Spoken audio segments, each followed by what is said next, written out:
Online food delivery company ઝોમેટોએ ગઈકાલે પોતાનું નામ બદલીને ઇટર્નલ કરી દીધું છે.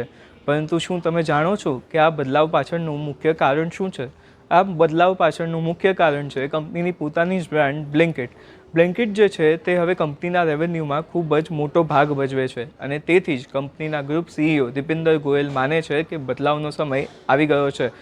ઝોમેટોથી આગળ કંઈક વધુ રજૂ કરવા માટે તેમણે આ નામ પસંદ કર્યું છે.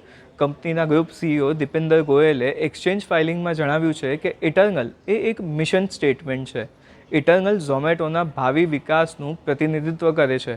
તેમણે સાથે જ સ્પષ્ટતા પણ કરી છે કે કંપનીનું નામ બદલીને ઇટર્નલ લિમિટેડ કરવામાં આવ્યું છે અને તેથી એપ કે બ્રાન્ડના નામમાં કોઈ પણ ફેરફાર થશે નહીં અને માત્ર સ્ટોક એક્સચેન્જ પર તેનું ટિકર બદલાઈ જશે. હવે ઇટર્નલ પાસે 4 મુખ્ય બ્રાન્ડ્સની માલિકી હશે: ઝોમેટો, બ્લિંકિટ, ડિસ્ટ્રિક્ટ અને હાઇપરપ્યોર.